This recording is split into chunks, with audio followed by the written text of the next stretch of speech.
What's happening, family? It's your man Mark Black broadcasting to you live from my mama's basement, aka the living room of my apartment. Um, Before we get started, fam, I want to shout y'all all out.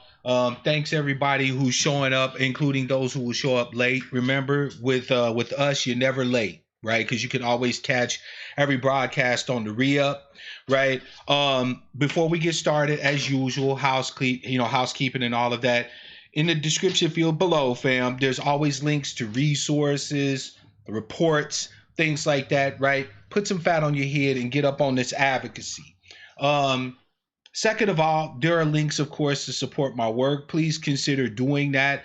I'm going to put up a poll on the channel to find out whether or not those people who are patrons and Patreon members, if they don't have a problem with me shouting them out, because some of that information is like their government names and things like that. And I don't want to put nobody's information out there that, doesn't want to be out there. Peace and power to you, brother. Peace and power to you as well, Big Pug Dog. Thank you, fam, for the super chat. And welcome to the broadcast. So, I'm going to make sure I reach out to you because I want to make sure to show love and respect to everybody who's supporting my work. But at the same token, I want to make sure that I'm protective of you, right? You're my family, and I won't put your information out there if you don't want your information to be out there. You know what I'm saying? So with that said, let's get right into it. The topic for today's broadcast, fam, is packing our bag. Right. And yeah, Sister Sherry, I was actually part of that train, although not on the Latinx side. Right. I was just simply reflecting on how Oprah has made her money, right, off of the worst portrayals, caricatures, stories, narratives of our people. Yet when she co-signs a book that maybe shines a negative light on something that Hispanics are facing, the ethnic solidarity was on point. That right there displays to me clearly that she's a sellout, right? Before we get started, fam, as per usual, if you're new, fam, make sure that you pop your name up in the chat. You don't have to participate in the discussion, but we want to show you some love and welcome you here to the Hump Day discussion, right? So without further ado, let me shout out Darker Visions. Joan is in the house. Joan Young is in the house. Sister Sherry's in the house. Alexis in the house. Welcome to the broadcast. Happy Hump Day to you. Shalom to my sister August. Welcome to the broadcast. Right. So, fam, as per usual, people are going to trickle in and all. So I'll just greet them as they trickle in. So let's get right to it, fam. The title of the broadcast is Packing Our Bags. Now, if you notice the spelling of packing, I actually capitalized the first three letters because today, fam, we are going to discuss PACs. We're going to discuss super PACs specifically, right? Because there is a difference between political action committees and super political action committees, okay? Now, to break down the difference, to make it simple, political action committees work on behalf of a particular candidate, whereas a super PAC is able to take unlimited contributions from people, but they're not allowed to contribute directly to a candidate's campaign. They can do everything but. They can canvass, they can phone bank, they can do ads for particular candidates and so on and so forth, right? But they can't give money directly to particular candidates. And the reason why I'm making this distinction clear and selecting the option for a super PAC will become clear later on in this broadcast, right? Now, some of you might ask, right, why the hell do we need a lineage-based super PAC in the first place? Like, why is it needed? And the answer it's pretty simple, right? Brother Brian, hey, welcome. Mike just done it's in the house. Happy hump day to you and welcome to the broadcast. Cool Unc is in the house. Welcome to the broadcast, fam. Happy hump day to you.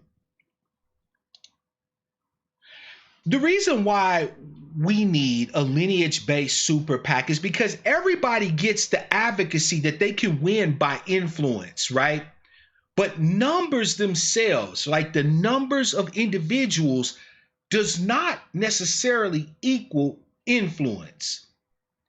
I'll give you a case in point. Asian Americans make up roughly, 3 to 4% of the total population of the United States, around 6% if you add Pacific Islanders, right? Jewish Americans, right? Or, people who are classified as Jewish make up roughly around 6 or so. Actually, I think less. I think 3% for Jewish American citizens and so on and so forth, right? Yet, when you look at how they operate politically, they hold sway in political influence far beyond what you would expect from their relative numbers of the population, because numbers, family, isn't necessarily indicative of influence over politicians. You follow me so far, fam? Right? We make up roughly 13% of the population of the United States. You would think with that relative number of population that we would have a greater degree of influence over the political systems than we actually do. But there's some specific reasons why that's the case. First of all, you have a country that has traditionally been antithetical to our interests. But that's not necessarily the sole hindrance. Part of that is also because we don't understand the next thing that I'm going to mention. Especially since the advent of Citizens United, right? The ruling by the Supreme Court that basically money equals speech. Money will play a continuing and larger role in politics until America doesn't exist anymore at this point.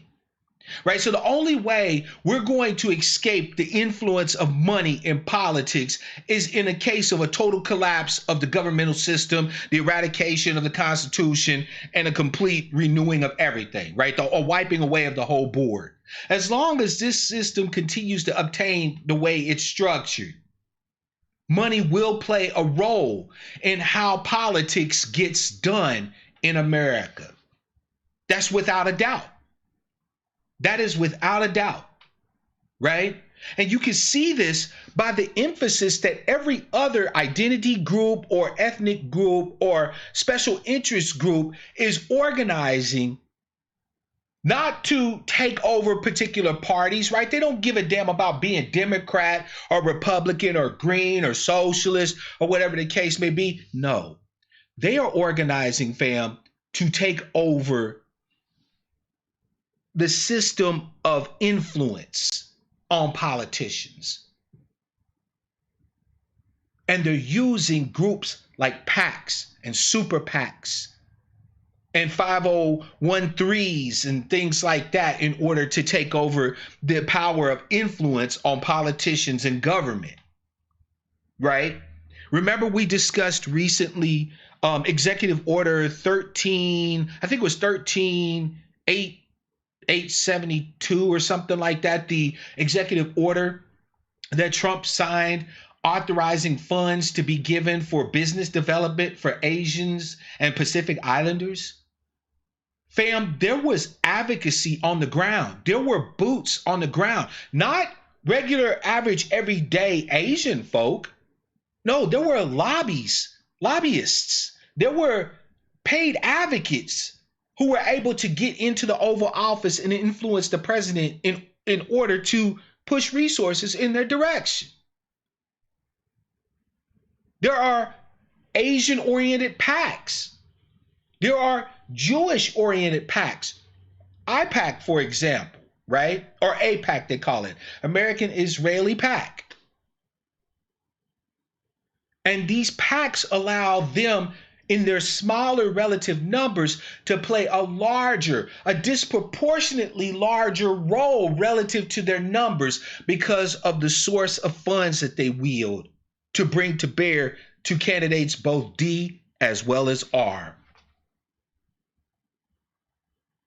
Now, before I continue, the reason why I'm bringing up this subject is I've found recently, especially among proponents of like the hashtag ADOS movement, that whenever you mention anything about money, about resources, there tends to be a lot of pushback on you. Okay? This is just a personal aside. This has nothing to do with the topic, but it's germane. Okay? When you talk about the data, right? The accrued disadvantages we face, the legacies of our ancestors' enslavement, and the continuing onslaught of Jim Crow, right? Everyone's on board. But as soon as you start talking about money, specifically money, people's antennas start to go up for some reason. People get triggered. And if you talk about money in the wrong type of ways, or at least the ways that they appear to see as the wrong type of ways, you begin to get labeled as grifter, as an agent of chaos, and so on and so forth. And to those people who say that we cannot do what it is that I'm proposing in this broadcast today, the only thing that I have to say to you is that regardless of the numbers that we put on the ground, and trust me, as our advocacy grows, our numbers will grow of people who are willing to put shoe leather on the ground, that are willing to pick up phones and all of that. What do we do when we reach the limit of influence that we're able to garner by doing that? What will be the game plan, right? Now, and again, I'm not asking you to make a prediction that gives the answer, but an answer to that question, right? Once we've got a whole bunch of people on board, we're going hard in the paint, but with no money, and the limits of that type of influence are reached, what then will we do? Why is it that any effort that requires us to put some degree of money into it is considered to be anathema to you? I just want to know that as a personal aside. I can't figure out where the dynamic of railing against people who are stating what is obvious to everyone else who is involved politically. Like, fam, there are so many things that we need to come together to contribute actual real finances to, like money to. We're going to need to come together to acquire land bases. We're going to need to come together to influence politicians in the political system. I mean, yes, we are poor as a people. Yes, we are the bottom caste, right? I get all of that. But we are not completely flat busted. We are not without some degree of resources that we can bring to bear. And if we will not bring to bear those resources today, while we still have them, how will we be in a position to bring to bear those resources later as we progress closer to 2053? In other words, if we're not willing to make a financial investment into our advocacy, into our efforts today, how are we going to be able to do that as we get closer to this point in time in which we may see zero net wealth, median net wealth across the board for us? I'm not attacking you. I don't want you to feel like I'm attacking you, but I want you to ask yourself that question, right? If there is a legitimate vehicle that is put in place, ask yourself why you wouldn't support that. Why we don't have the means to do that. Because I believe that we can. And I know I'm not the only one. Sister Sherry said, we've been scammed so many times, plus bucklers have taken our possessions by force. Yeah, not all of them though, Sister Sherry. We're not completely flat busted. I'm not parroting the $1.2 trillion to spend it. I hate that bullshit. No, I know that we need our bread in order to pay bills, buy food and stuff like that too, right? But we have some level of income that we can contribute to a common effort. And if we're saying that we don't, we need to ask why we're reticent to do that. And it ain't just because of scamming, because there are people that are looking to put together actual legitimate vehicles to do that, right? Mitzi asked, as a bottom caste group, where do you propose that we get this money? We work. We got businesses, we work, right? We don't have billions and billions of dollars, right? But we have some money. This is my thing. I'm not asking us to go out and earn anything extra or whatever the case may be, but to pretend that we don't have $5, $10, $20 that we could do even per month towards our political advocacy is a lie. It's a flat out lie. We can mess off $20 by ourselves just going to go see a movie that we want to see at the movie theater. I'm not one of these people that pocket shame you. I believe you have the right to go see a movie and enjoy yourself. You work hard, just like every other American, with all of the other obstacles that you have in your place, right? I understand you need entertainment and so on and so forth.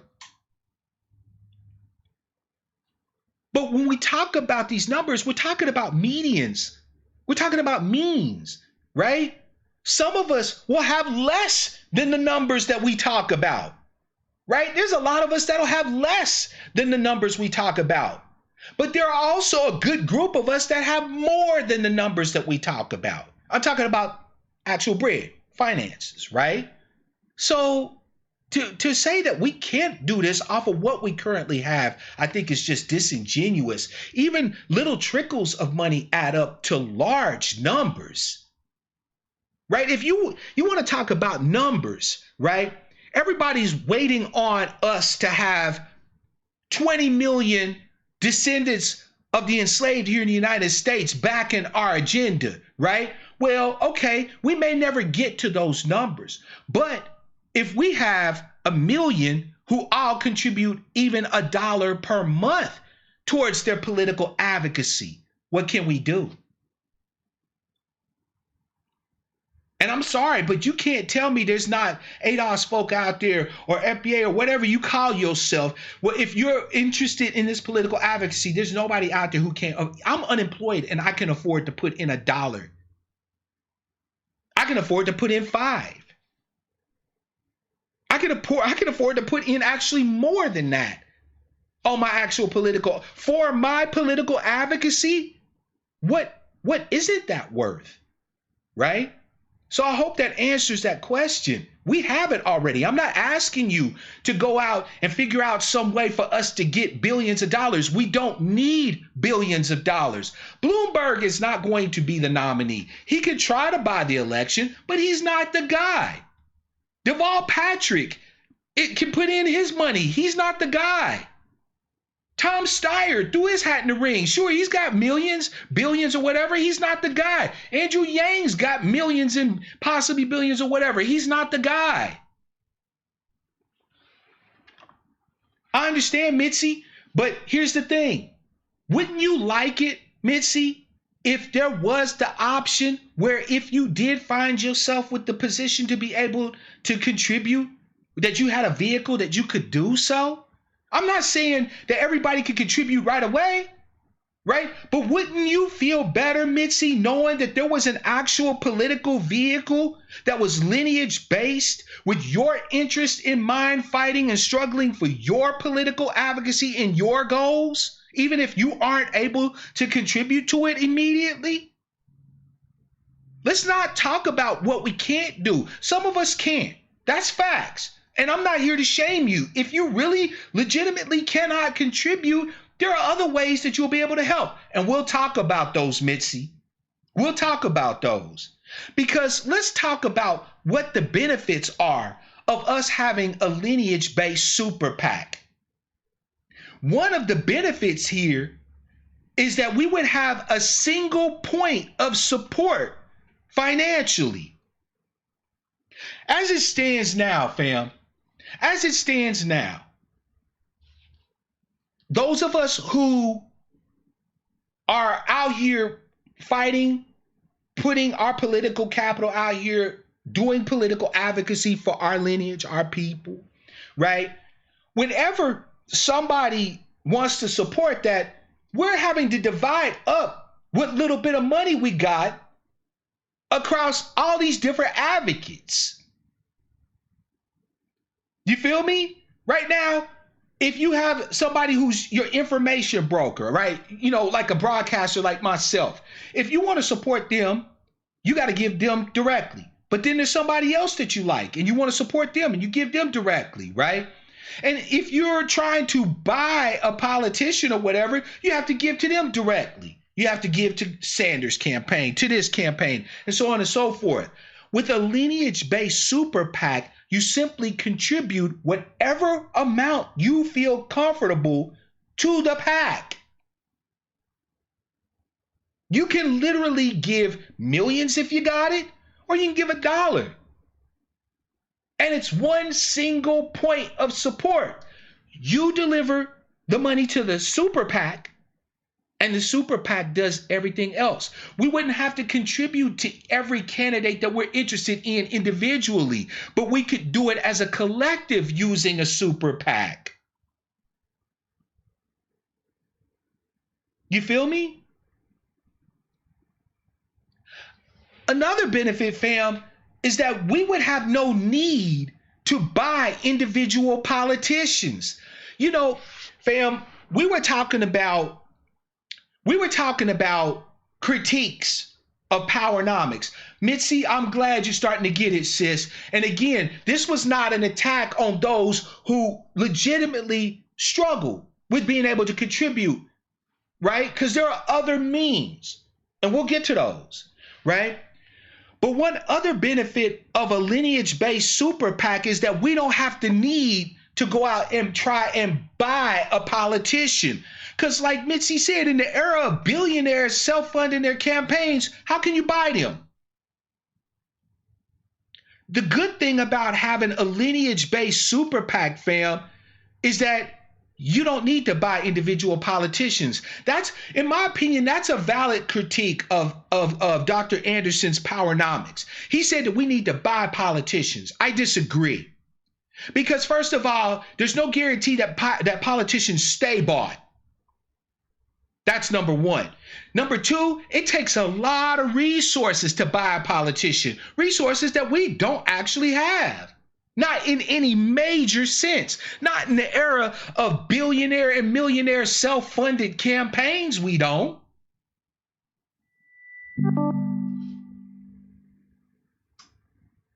Peace found to everyone. And peace to you, Brother Morpheus. Welcome to the Hump Day broadcast, fam. And thank you so much for the super chat, man.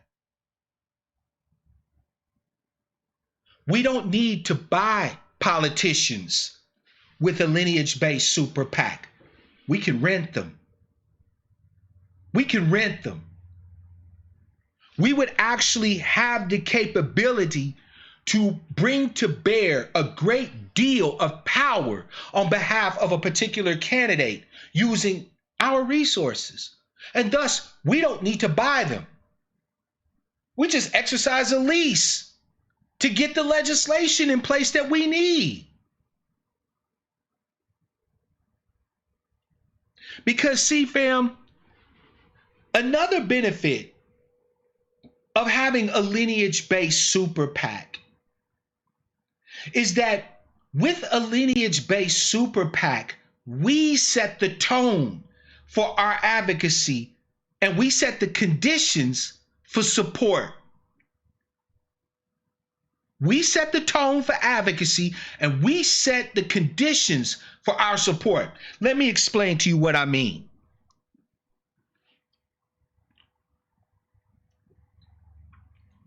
Papa One in the chat, if you've heard of this junior politician named Alexandria Ocasio-Cortez. Papa One in the chat, if you've heard of Ayanna Pressley. Papa One in the chat, if you heard of Ilhan Omar. Rashida Tlaib, ring a bell? Right? Any of y'all heard? I mean, these are junior politicians, relatively nobodies, right? I'm certain you've heard of them. You dig? Let me explain to you, fam, how AOC and the squad got into power. There's a PAC that's organized by Cenk Uygur of TYT, right? The Young Turks fame, Cenk Uygur and Anna Kasparian, right? And they created this PAC in order to put in Democrats that they believe are for justice. Thus the term Justice Democrat. Now, because they created a super PAC, they were able to get out there and do pretty much everything needed to help get AOC, Ayanna, Ilhan, and Rashida in the office. Now, did they necessarily contribute money directly to those candidates? No, they didn't have to. Those candidates usually set up their own political action committee where people can develop, contribute directly to them and so on and so forth, right? But Wolfpack was able to bring to bear their resources to get not just one congressperson in the office, not two, not three, four in one election cycle.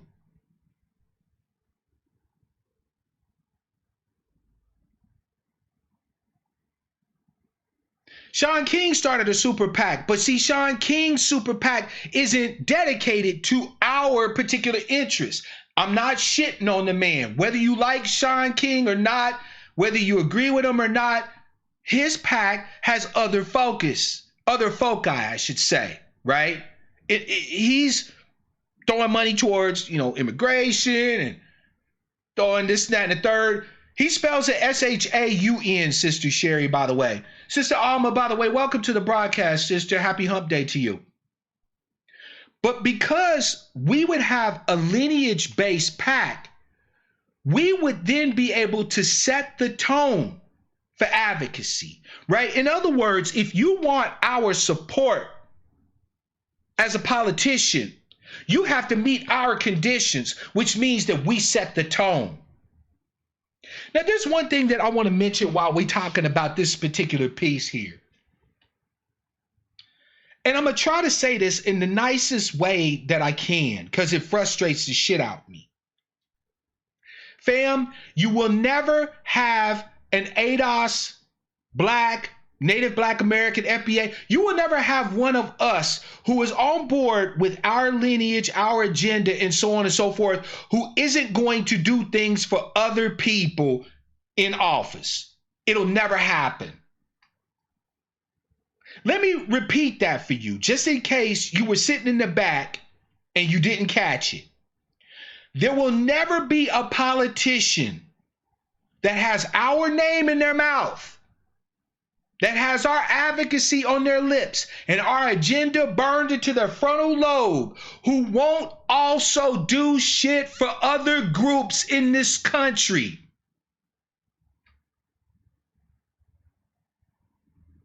I hear, and I'm being nice, I hear foolish people who say that any politician that runs, that talks about doing something or anything for any other group, don't deserve our support. I say that's bullshit. Now, There are politicians who can run, who will do things for groups that we may not want to support, and we may have to ask questions about that. For example, shout out to Tamara Shealy, but or I think Tamara or Tamara, I don't know how to pronounce her first name, but Miss Shealy's running for office in Georgia. But she does advocate for something for immigrants. I got issues with that, right? That doesn't mean I hate her as a politician. This doesn't mean that she can't get some support. I've already contributed to the sister, as a matter of fact. But I understand where immigration hurts my people. We would have to have a sit down.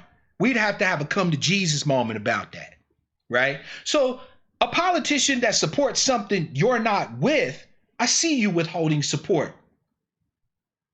But politicians represent everybody in their district.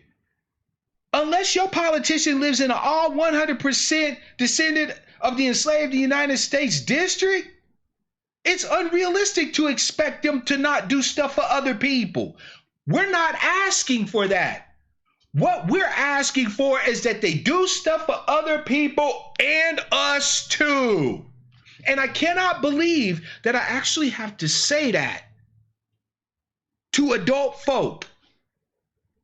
That I actually have to tell you that it's all right if politicians run on a platform to do stuff for other people, as long as they're talking about doing stuff specific, tangible, concrete stuff for us too. I cannot believe that we have to actually have that conversation.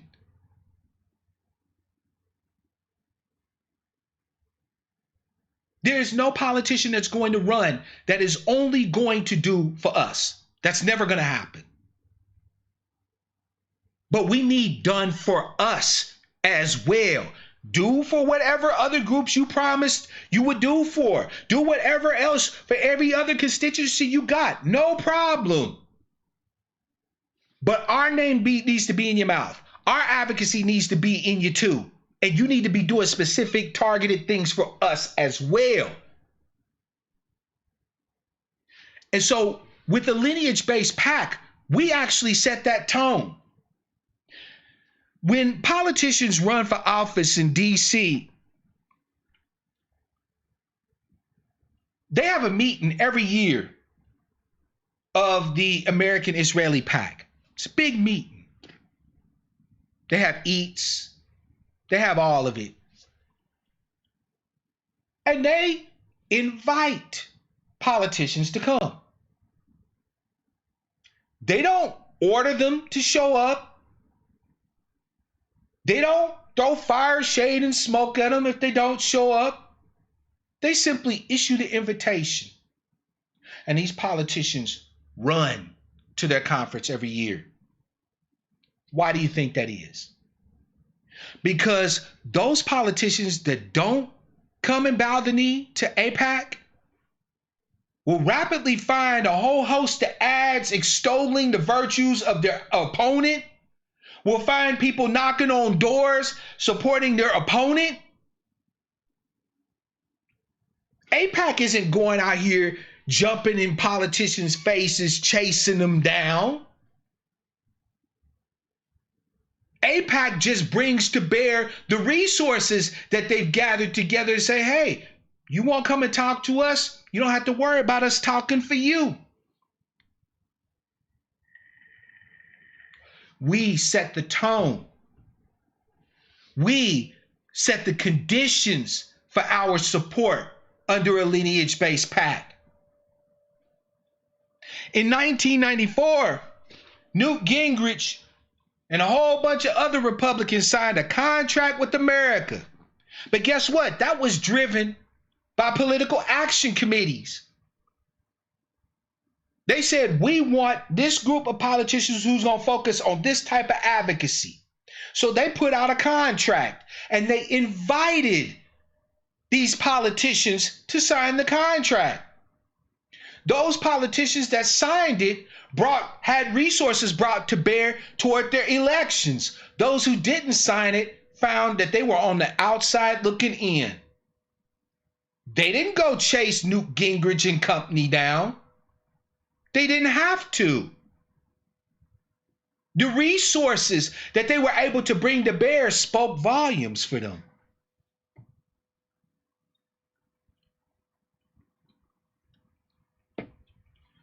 A super PAC, the reason why I say that we need a super PAC is because a lot of your concerns is, fam, is that we'll waste money on a particular candidate, right?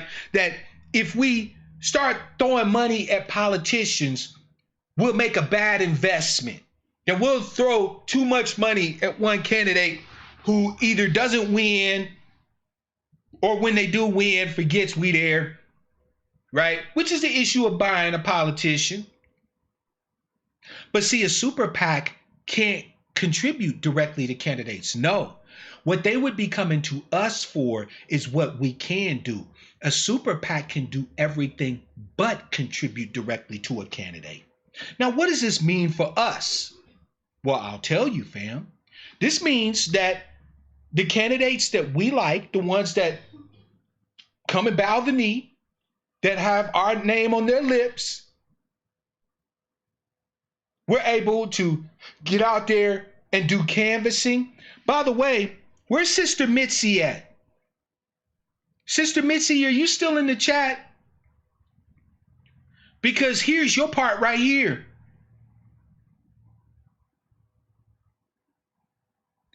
I'll wait to see if Sister Mitzi's here because I got something right now that I'm going to talk about specifically. There you are, Sister Mitzi. You remember how you were talking about you couldn't contribute, right? Because you're struggling to pay bills and stuff like that.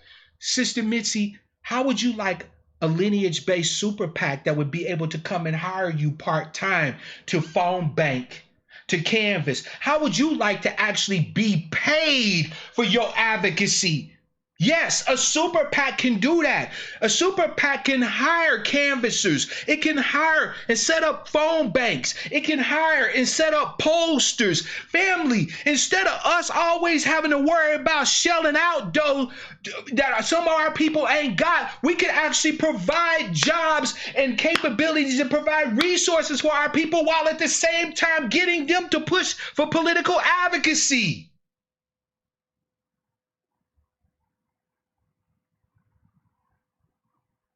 Brothers and sisters like Sister Mitzi wouldn't have to sit here and say, damn, I wish I could contribute. You can. And what's better is that those of us that have the resources to help sustain you while you contribute can actually put a little something in your pocket.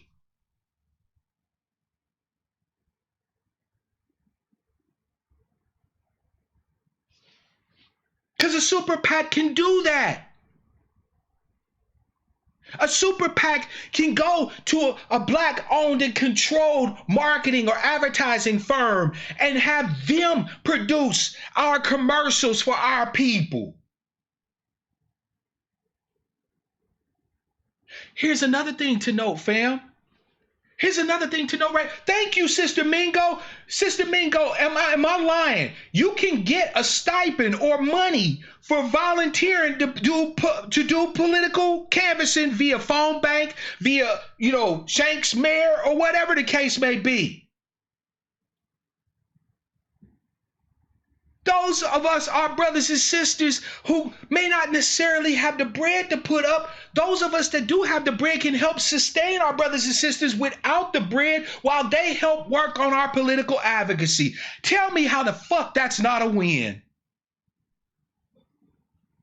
And every politician has to meet our conditions before we make a move at all for them.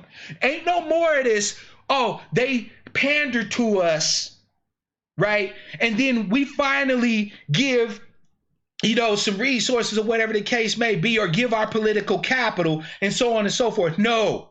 Before a penny goes out spent on them from a political lineage-based super PAC, they have to meet our conditions. They have to come to us and bend the fucking knee, or they get nothing.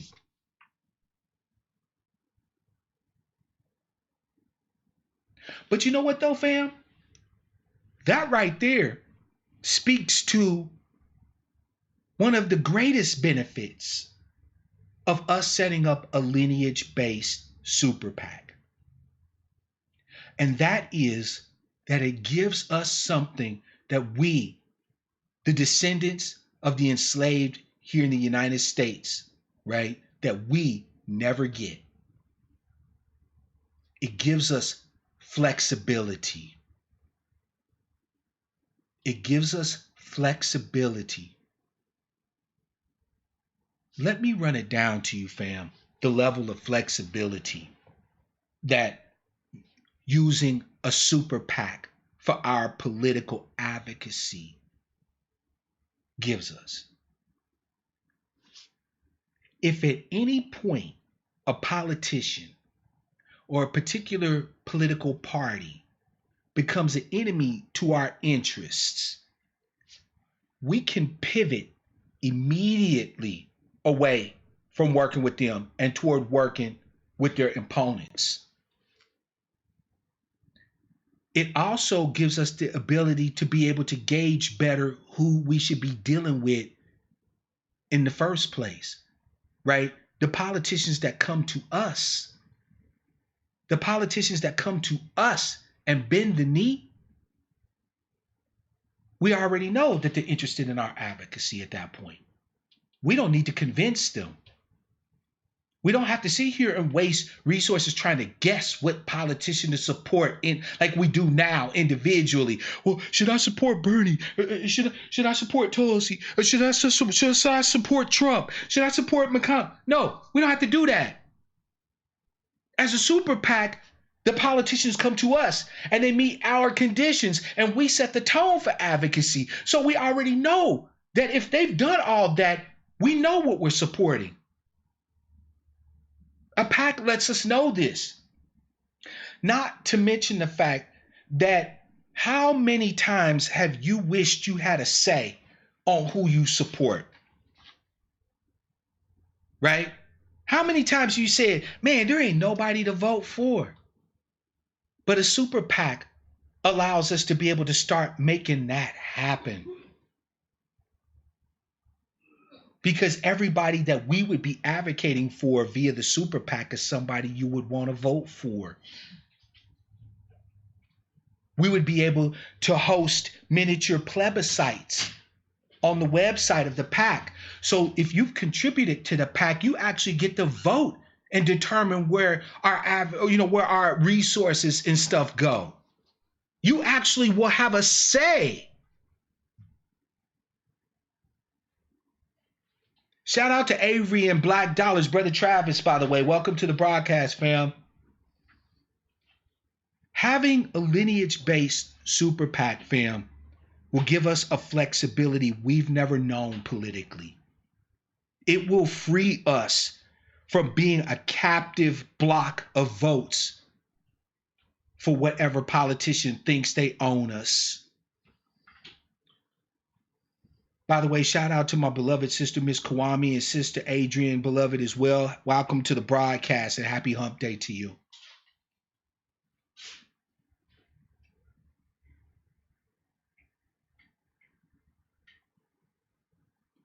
Let's recap before I open up the phone lines, fam. A super PAC gives us a single point of support, right? No more scattershot donations to this politician or that politician. We don't have to do that anymore. We contribute to one single point, right? Those of us that have the resources and have the will, that want to use our resources towards political advocacy, right? To use our money towards political advocacy, have one point of political support. So there's no need to sit there and worry about trying to buy individual politicians and this, that, and the third. We can rent them using a super PAC because we're the ones that set the tone for the advocacy. We're the ones who set the conditions for our support. And it will provide us with the flexibility to be able to provide resources for those brothers and sisters of ours who want to get out there and do the work, but maybe don't have the means to do it.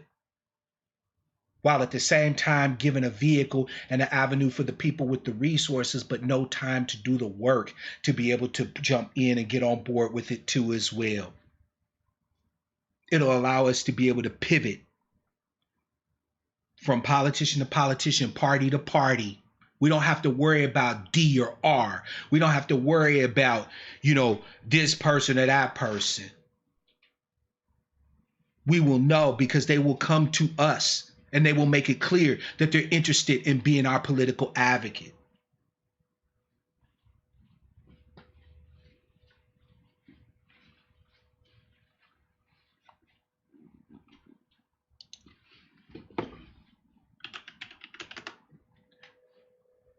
Four two five 296 1980 is the number, fam. I hope that for those of you that have had concerns, that have had worries that this can't be done, I hope that I've allayed some of your concerns. We'll be able to actually create jobs for our people using a political super PAC, a lineage-based super PAC. We'll be able to create opportunities for people. We'll be able to have influence far greater than our relative numbers here in the United States. It doesn't take as much money and resources as many of you might think, but it does take some. We got to pack our bag. Caller from 860, it's your man Mark Black. What's your name? Where you calling from? What's on your mind? Hey, what's up, big brother? My name is Bro from the 860. You already know What's good, fam? What's good, fam? The Yo, floor is yours, man. I've been following you. Yeah, I've been following you for a while because you say some very interesting stuff off of like on ADOS tip, and I really appreciate that. Thank you, Super brother. PACs is definitely a great move. I also want to advocate and say that they need to get more into those civic organizations. It doesn't matter if they're white or black, to be honest, because each civic organization holds different, has access to different things within our society. That's right. And for us to pick and choose which one is not going to really help our advocacy in that manner. And like me being a part of different civic organizations, I kind of know what's up and seeing that. And seeing some of the limitations because we don't have that. Brother, that was like Sister Sherry. She's a part of Wolfpack, right? This type of advocacy, right? Contributing to a PAC doesn't preclude your membership with other organizations. This doesn't prevent you from becoming a part of a Project Takeover and jumping into the Urban League or the NAACP or other advocacy organizations. This is an enhancement. Yeah, it enhances it more, and that's what some of the things that's another reason why I listen to your podcast, because you have some very, very informative information when it comes to something like that. That is feasible, because like that was some of the struggles of some of those chapters, because we're looking at like, how on earth are we going to have ways to get our flyers up? How are we going to get money to do this? How are we going to do that? And Super PAC is definitely the way to go.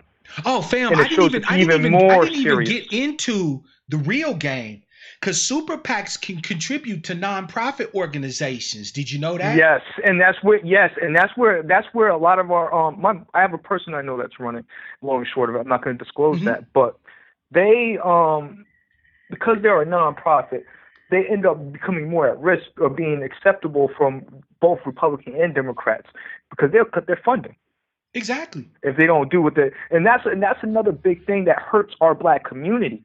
So you have people that are running on the right tip and doing the right thing, or they're social advocates, but when they know that their foundation or their business are getting threatened, they end up putting on the shoes. Exactly. You got to protect. Look, you got to protect your people. You got to protect those people that are out there fighting for you politically, right? You don't set them up for failure where they're out there on their own. You don't have no legal structures put in place, no nonprofit groups that they're a part of and things like that you get your.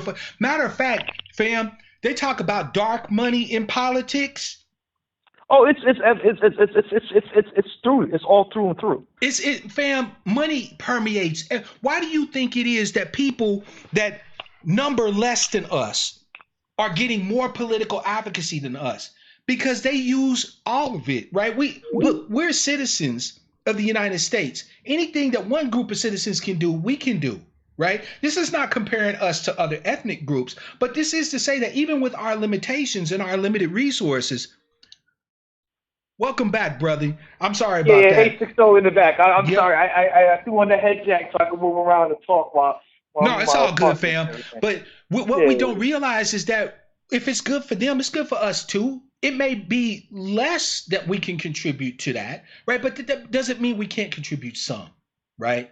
Brother, go ahead and continue to speak your piece, fam. Yeah. Because I being a part of some of these organizations, I see that there's connections to the UN, there's connections to things that we need to build our justice claim, Yeah, hands down.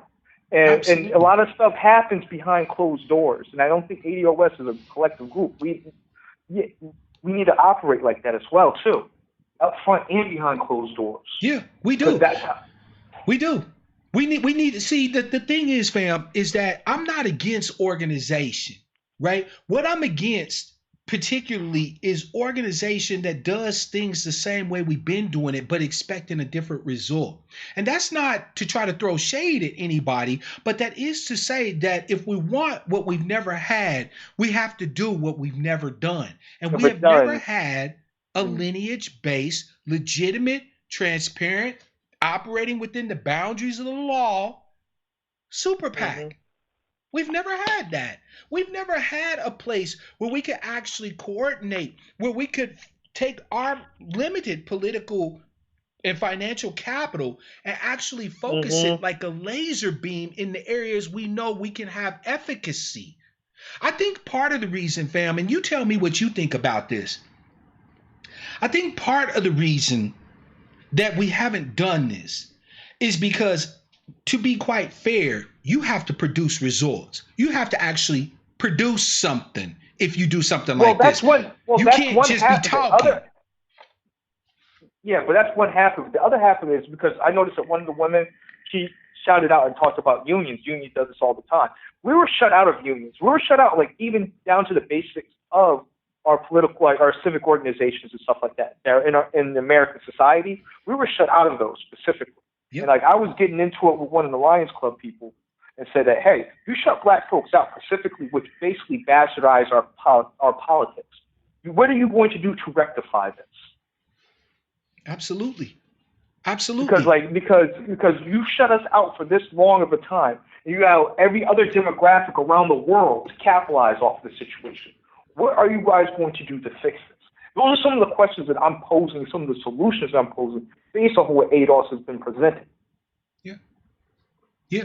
I mean, the fact is that at some point we're going to have to realize that it's not enough to just know that we've been closed out. We have to develop solutions, right? We actually have to develop the systems and institutions that allow us to bypass those obstacles that are thrown in our place, right? The point is, in my humble opinion, right, because I'm not claiming to have the answer, but the reason why I espouse and will be putting my money where my mouth is, by the way, because I am actually creating a lineage-based super PAC that will be online before the end of 2020, right, is that we can't just keep talking about what we don't have, right? I can't speak for you, but there's something about hearing all the time what we ain't got, what we don't have, what we can't do, that diminishes my energy for advocacy, right? I'm not saying that I won't advocate. It also hurts the relationship with our business-minded individuals and our entrepreneurs, because they're looking at it as you keep saying that you can't, but they're going to point at all the people that have done it and done better. Look, we do have black business owners and stuff like that. Even the thing is that these entrepreneurs, these businessmen don't have the resources to actually protect their situations, which again, they become vulnerable within our society. So like, even if they want to advocate for us in certain manners, they can't because now they're afraid their business might get shut down. But see, here's the thing. With a super PAC, they can make their contributions to the PAC. They can make unlimited. See, one good thing about a super PAC is because you can't contribute directly to politicians, there's no cap. So our brothers and sisters that do have the resources, that are down to fight for our advocacy and have the capability to contribute, can and will. But see, right now, without a vehicle like a super PAC, we end up creating a false dichotomy between the brothers and sisters who got means but no area to utilize those means, and the brothers and sisters with the ideas but no means. means. Yes, and that was some of the things I noticed that I kept when I was trying to put the chapter together, that I noticed that so much of the limitations of funds. And I noticed that when you kept saying super PAC and pushing the idea a little bit on the podcast, that was a very, very great idea. And I think that is something that should be implemented and should be mirrored throughout. Brother, I look forward to the day where ADOS chapters and all of that, whether you down with hashtag ADOS or anything else, right? I look forward to the day when our super PAC is able to direct resources at you so that your local candidates, you can then get out there and stump for in your own fashion, in your own way, with your own eyes and your own boots on the ground. And then when we need to move nationally, we have an organization in place. We have the mechanism in place to immediately pivot flexibly, flexibly, right? With agility to the national stage.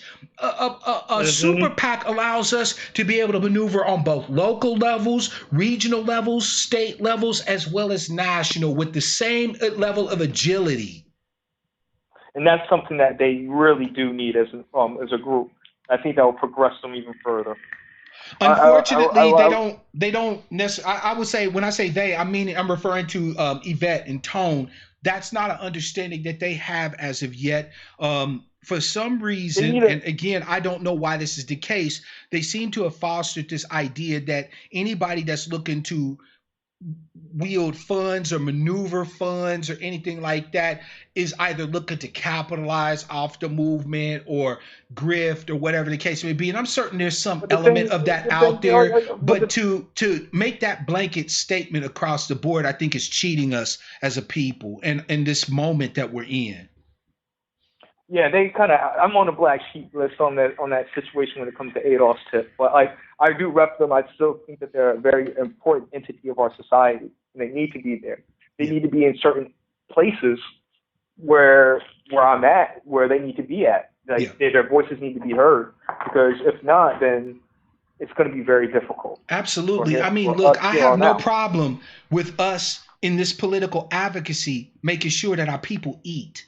Right? Like, we got to get out of this mindset that the only people that are able to be for advocacy or whatever are like these poor righteous teachers. Fam, I'm gonna be perfectly honest with you. I'm a low level, guppy in this thing, right? But a lot of your people that you all watch and view as political advocates, they're not hurting as bad as you might think.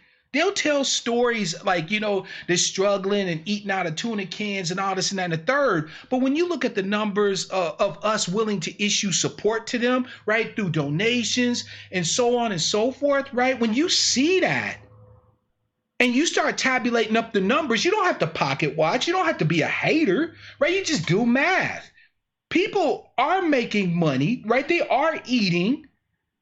Maybe not, filet mignon with every meal, but they're not necessarily hurting. And they are also your political advocates. We need to get past that idea that somebody has to be basically, bearded, scruffy, wearing the same dusty clothes, but they righteous enough to advocate for you. That can't last. In a capitalist society, that can't last. Somebody has to be able to have their daily needs met, and so on and so forth, right? The Bible even talks about it. Don't, muzzle not the ox while they treading out the grain, right? If you got somebody out there that's advocating for you, and if they're able to buy themselves some clothes or get some food in their belly or whatever the case may be, why begrudge them that? Why start throwing terms around like grifter and finesser and all this and that? Sure, is some elements out there that's like that? Yes, of course there is. And we should call them out when we're able to spot them. But not everybody that brings up the idea of money, resources, or whatever is looking to dig off in black people's pockets yet again and feast off of them. Right. But the thing is, black folks need to understand that this is an investment. This is an investment in how we need to move. Thank you. Be productive members in our society. You can't put a cap on an investment. You can't put a cap on those type of ideas. So, those are some of the things that I've been noticing as well. Yeah, absolutely. We got to get over this fear, this risk adverse fear of investment. The fear of money. Like we need to get over that as a culture.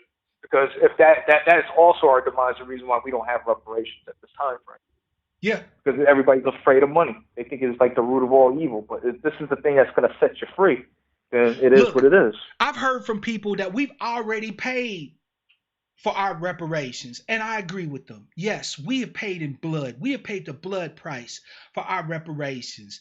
But every generation faces its own struggle with this behemoth known as America. And for us to think that somehow or another we're going to escape the crucible in our advocacy, right, for our justice claim is foolish.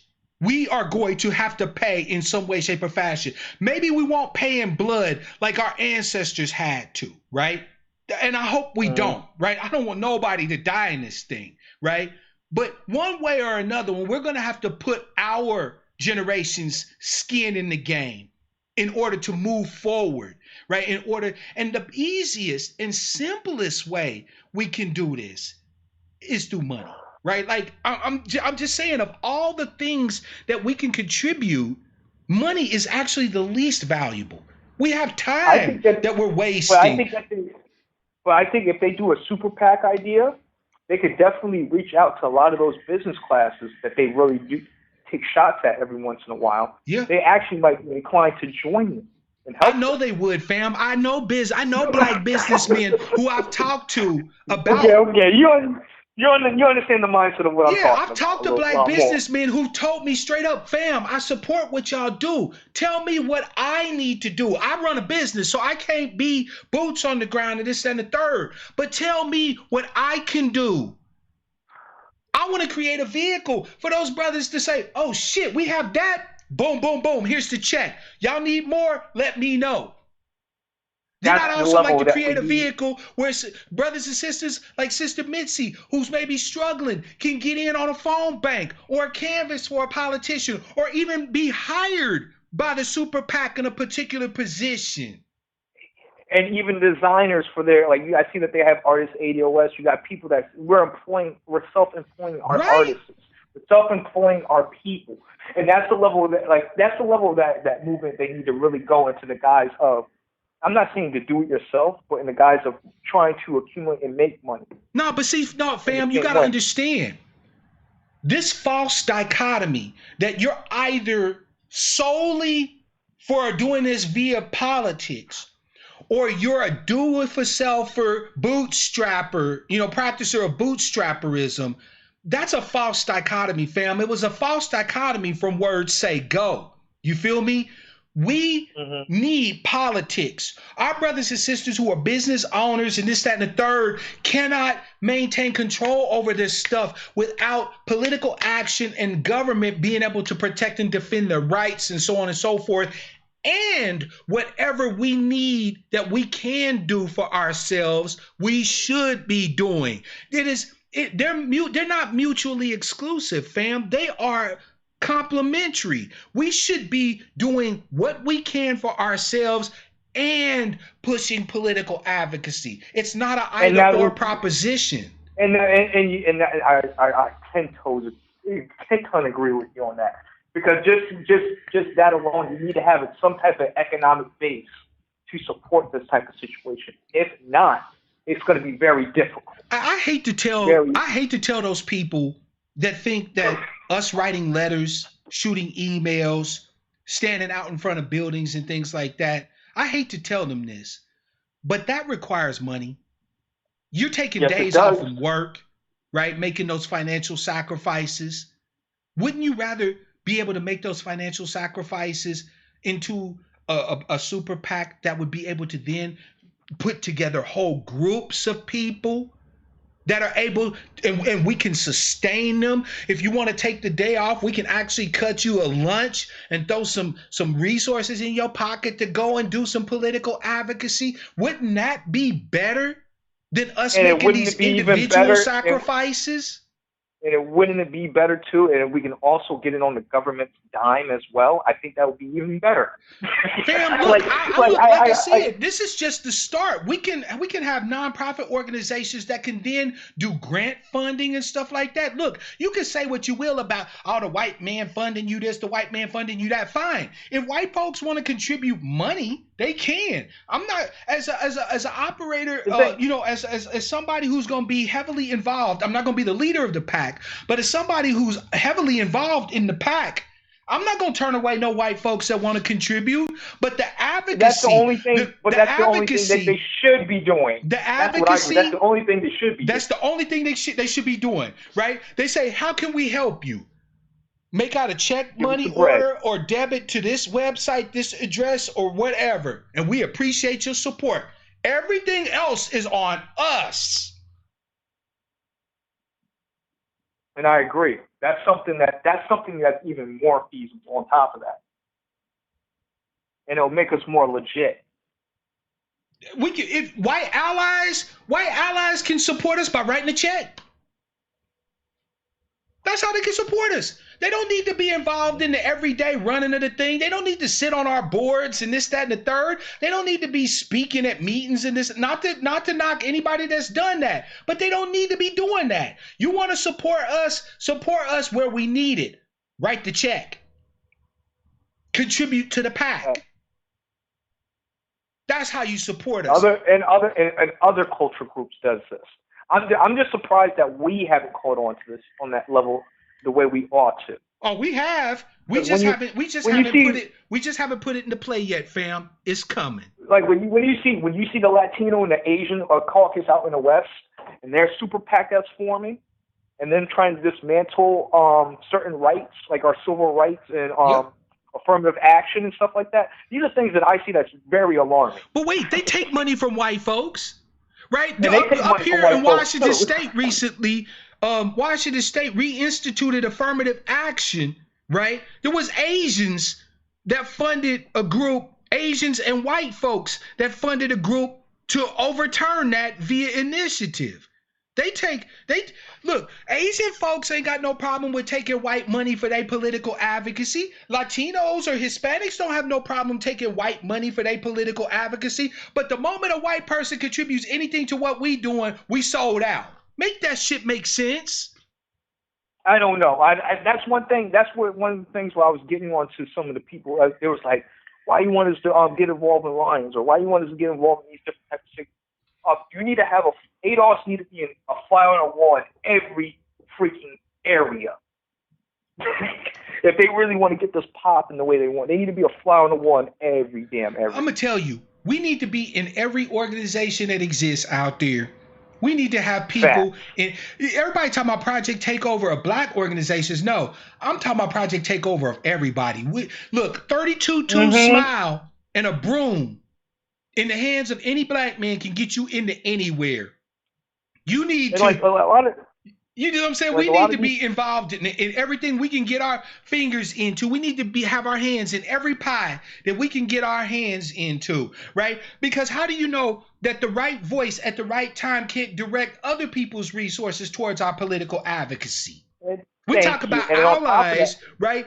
But what we don't understand is how to cultivate allies, right? What we end up doing, unfortunately, is we get people of other ethnic groups that talk to us nice, right? They'll come out and say the stuff that we want to hear, okay? And so we then consider them allies, and we let them into our innermost councils, our biggest decision-making points, our points of failure. And the thing is this: if we strike out doing this and we go for it and we fail, that's us, right? That's us. That's on us. That's okay. You feel me? Right? But I'm damned if I am a part of an organization where anybody other than us has the say over anything that we do.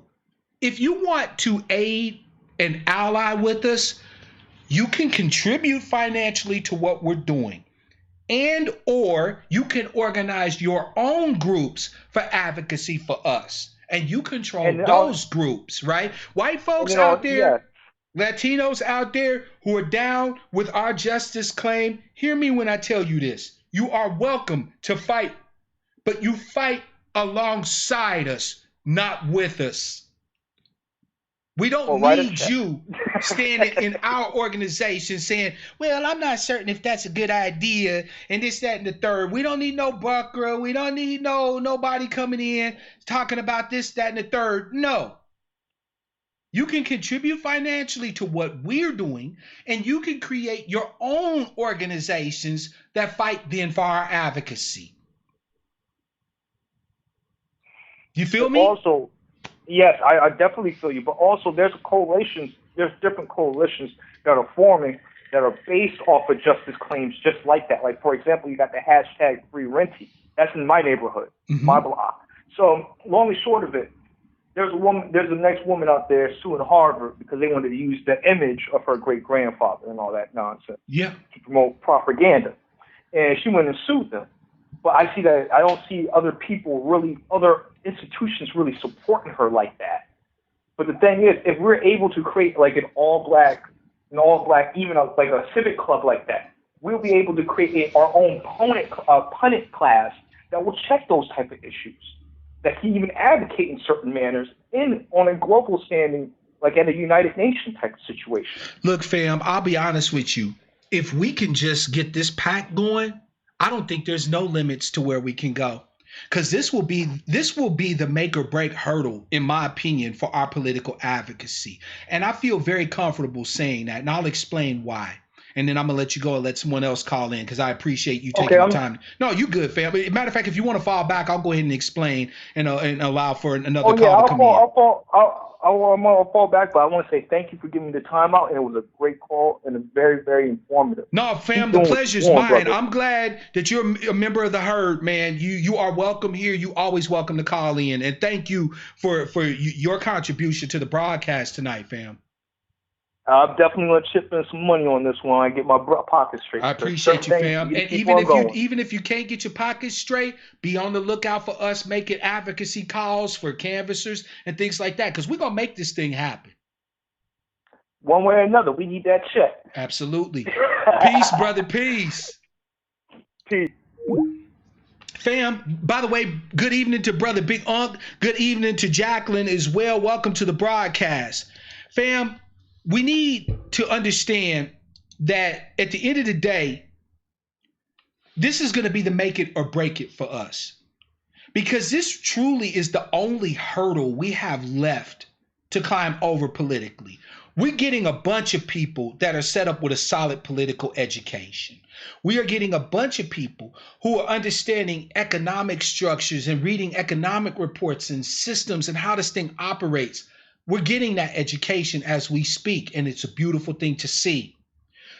But this is the last hurdle. This is the last thing that once we get past this, once we break past this barrier of being fearful of investing in our political advocacy, utilizing resources, utilizing actual bread, once we break past this, fam, it's off to the races. I anticipate a day when we have advocates in the UN, where we have advocates all over the country, where we have groups that we've interfaced with of every ethnicity that have their own organizations, but are pushing our advocacy because we've built those bridges and so on and so forth. You feel me? I look forward to that. This is the vehicle to make that happen.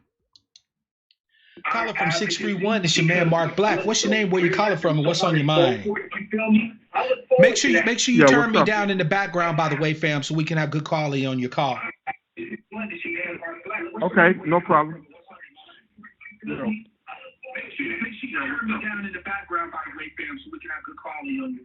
Yeah, it's me again, Mark Black. Okay, no problem. Yeah, just go ahead and mute me, fam. That way we're not hearing me come back through your Yeah, it's me again, Mark Black, Chris Cotton. Hey, Chris, what's up, brother? How are you, man? Long time no hear from. Chris, you gotta mute me in the background though, fam. You got me playing in the back. There you go. Okay, go ahead, Chris. The floor is yours, fam. You got me. I've been here, and listen, I love everything you do. everybody has what I would say, you either everybody has an agenda. Everybody has a plan. Everybody has something that they want to do. Listen, you're human. I'm human. We all want to survive. We all want to do things to look. We're in America to make money. I don't care who you are. It could be Yvette, Tone. They're doing their thing. I And look, agree. I'm totally with them. My thing is that I'm on code with what they do and what they say. It makes sense. And I can never stop going back. Because I remember when you, Mark Black, when you went on Yvette's channel. Yes. I remember. And you know what? She accepted you. She accepted your words. Yeah. But if you don't think she follows you, then my man, I understand what's going on. So what I'm trying to say is I'm not going to be on long. I'm gonna just do 1 minute. We have to be on code. We have to stay on code, bro. Now hold on, brother Chris. Define what you mean by staying on code. Explain the code to me, right? Because people use that phrase, but because we don't have a unified code, I need to know what you're saying when you say that. So please break it down for us. Well, let me ask you this, brother. You don't think she's never contacted you? Because listen, she keeps the data. They keep the data. Everybody that calls into her platform, they keep the data. Okay. Come on, let's keep it real. Let's really keep it real. She knows everybody that calls. Now, she controls the people that call into her platform. Yes or no? Yes. Do you think so? I think so. Right. So, you called once. Now, have you tried to call many times? I've called actually multiple times into Sister Yvette's broadcast, and each time was a pleasure for me, right? So I'm not denying that I had the opportunity to speak with Yvette and so on and so forth. Now, you were saying that she has contacted me. No, she has not. All right. I don't know if I said that, but I will say is that, well, maybe I have. I don't know. The thing is that, all right. The thing is that, why have these communications stopped between you and her? Because she does keep in contact with the people that call. She tries to, her and Tone and the ADS community, and her inner circle that she deals with, she tries to correct or Brother Chris, let me ask you a quick question, fam, if I may. Right now, I get where you're coming from.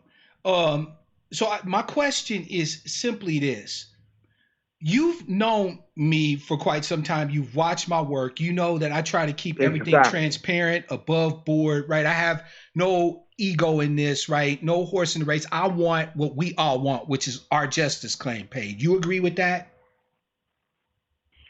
Well, I can only agree with what you say about a justice claim. I don't know about an ego. I can't. So you then do believe that I inject my ego into certain circumstances? If so, fam, correct me. I asked if you agree. So if you don't agree, feel free to elaborate. Well, that's not a problem. We all have egos. But what is an ego? No. I'm not saying we don't have egos. What I'm saying is that I try as best as I can to keep my ego out of this thing, right? And just deal with the information and bring you guys. I don't tell you what to think. I explain to you information and give you the option on how to think. Would you agree? Well, only thing I can agree on is that when you put yourself, when you align yourself with a movement, and then the person that you align yourself with that movement, you look, you're cross-sectionally, you're cross-section with another movement. It's like truth or dare, bro. What other movement are you talking about, fam? What other other I'm movement not have gonna you tell seen me align with?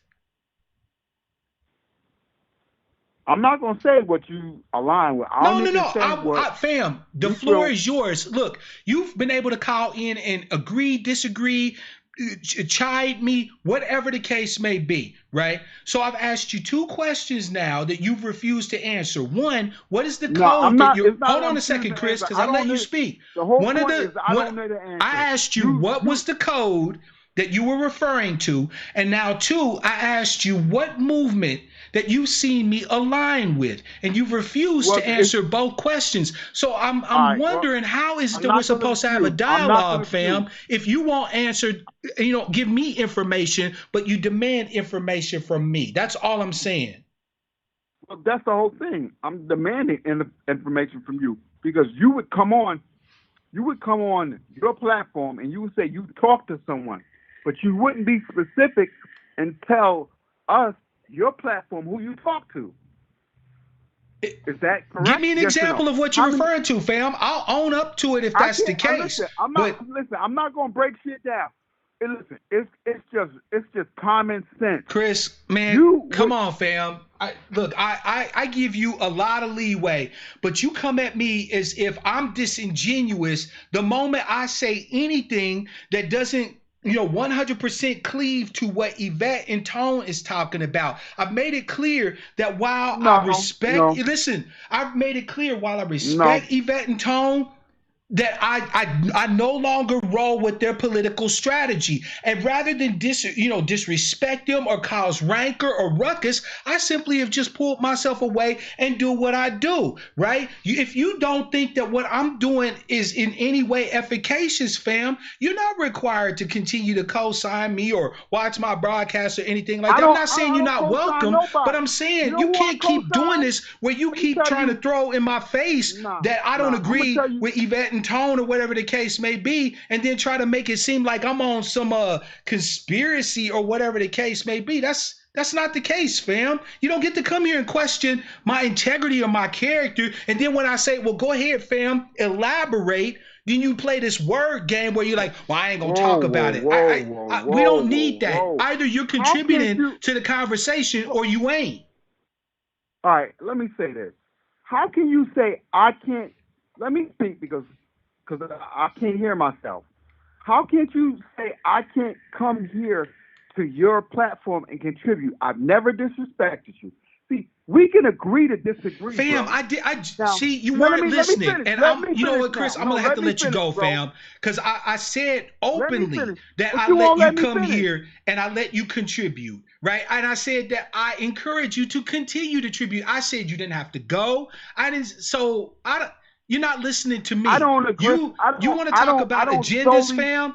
You want to talk about agendas, Chris? You have an agenda, fam, and I see it clearly. And I don't hate you for it, but I understand where you're coming from. You make these accusations, you never bring no facts. You are trying to be a partisan of who you're trying to be a partisan for. And I'm not riding with that. I've made it clear where I stand as far as Yvette and Tone. I respect them, but I'm keeping it moving. They said that if I have an issue with how they're wanting to do things, to do it myself. That was their words. So I am taking their advice and I am doing it myself. Now you can either ride with what I'm doing or you don't have to. It's your call. But if you're going to be here, stop impugning my fucking character and acting like I'm on some conspiracy shit, because that's not me, fam. So, fam, I Nah, hope I you have didn't a say great that. night. No, You're let me welcome to step call back. back Let me in step another back. time, but Now, I'm going to let move me, on, man. Peace. Fam, I'm sorry. I know it may have seemed like I was being rude to the brother. I hope he doesn't take it that way. But he will call in and make these slights and stuff like that towards my character, saying, well, all I can agree with and this, that, and the third. You know what, fam? I ask you straight up questions. You can give straight up answers. Even if you don't agree, you can just simply say your piece. Right? So what the fuck is the problem?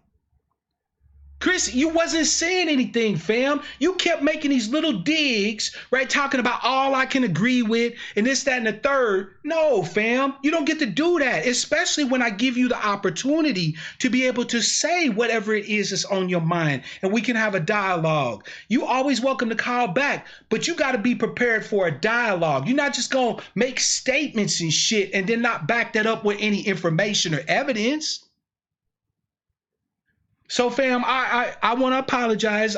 Brother Chris, I love you, fam. You know, I get where you at. You support Yvette and Tone 100%. You've made that abundantly clear. I respect your position and where you at. That's not me. I don't respect everything they say as gospel. I have questions, and I've asked those questions, and those questions, the answers were not forthcoming. And I can't keep trying to have a dialogue with somebody who's not trying to have a dialogue with me. Yvette's never contacted me. Tone blocked my ass, right? So it is what it is, fam. 425-296-1980. I want to hear what y'all have to think about the pack, fam. You know what I mean? Fam, let Brother Chris be, right? It's all right where he's at. You know what I'm saying? I see his support of them as a respect and esteem to them. He has every right to do that. You see what I'm saying? He has every right to do that. I didn't start learning politics under Yvette and Tone, but they put a nice spit shine on it, which I continue to honor them for repeatedly on every broadcast. But I don't have to keep kissing everybody's ass and trying to tailor everything that I do after Yvette and Tone. They said, don't ask us. You do it yourself if you think your way's better. So I'm doing it myself, right? That's it. And I feel like that we need a pack. And I presented the information as to why I believe we need a pack and what I believe the benefits of a pack are. And people will either get on board with that or they won't. And it's okay either way. So where's the problem? I'm not going at ADOS, hashtag ADOS about nothing. I'm not going at Yvette and Tone about nothing. I don't understand why I got to have them, you know what I'm saying, brought up or whatever the case may be. I'm good. Right? Black man said, I'm excited about the pack. Yeah, Monty said, I respect him, but his behavior is exactly what they have been directly and indirectly taught how to act. I would actually agree on that. There's been a lot of poisoning the well in a lot of ways with some of our hashtag ADOS brothers and sisters. And it's unfortunate because I think that a lot of their work could stand on its own, but they've been directed to do some things that are unsavory. And it is what it is, right? I can critique that, but I'd rather not. We just need to have the tools to be able to see that and so on and so forth. You feel me? Right? So, fam, 425-296-1980. Oh, here we go. Caller from 909. It's your man, Mark Black. What's your name? Where you calling from? And what's on your mind? This is Nick. I'm calling in from California, a long-time listener. Respect, fam. Respect. The floor is yours. What's good? Well, I want to talk more about the pack. I think the pack is a good idea. It just makes sense because if you've noticed the recent ongoings in the media and the newspaper and different sources, you've noticed our lack of money and our lack of political organization due to our lack of money is the main problem why we're kind of at like a crossroads and we're kind of stuck. You know what I mean? As far as the advancement of ADOS or FBA or whatever you want to call it. No, I hear you, fam. I'm seeing that too. We're coming up to a point, and we saw it actually. If we were paying attention, we saw it actually kind of play out with the whole Black Lives Matter thing, right? There's a whole lot to critique that movement for, but one of the major critiques is that we saw them reach a certain point of advocacy, and then when it required resources to move further, we didn't back it with resources. So then it was able to be co-opted by white liberals and progressives and LGBT and everything else. Right. No, I agree. That's what it's coming to because, you've seen, as far as, turning events, willingness to go on ABC and talk to, mainstream media and that, I guess, is their version of making it, and we here, as they like to say, quote unquote. So, but being famous has never really done anything for us. It doesn't really. I don't see how that moves the needle towards reparations of us getting in the mainstream media. Yeah. What's going to move it is the resources. Then actually being able to fund a candidate, being able to fund an ad buy, being able to fund events, being able to put up, do guerrilla marketing and do all the things we need to do to actually put pressure on candidates. I'm gonna tell you, fam. We should have. You remember that ad that Marianne Williamson put up in South Carolina that discussed specifically reparations? It was a beautiful motherfucking thing. Like, hats off to Marianne Williamson and her campaign for having done that, right? Right. Fam, why can't we have ads like that running in a major market, at least one major market? Not one time, not for a political season, but every time people turn on their television or click on a link on the web. What's really stopping us from doing that? You control and you control the narrative of that. Not the Democrats, the damn media. It's you, because you paid for it.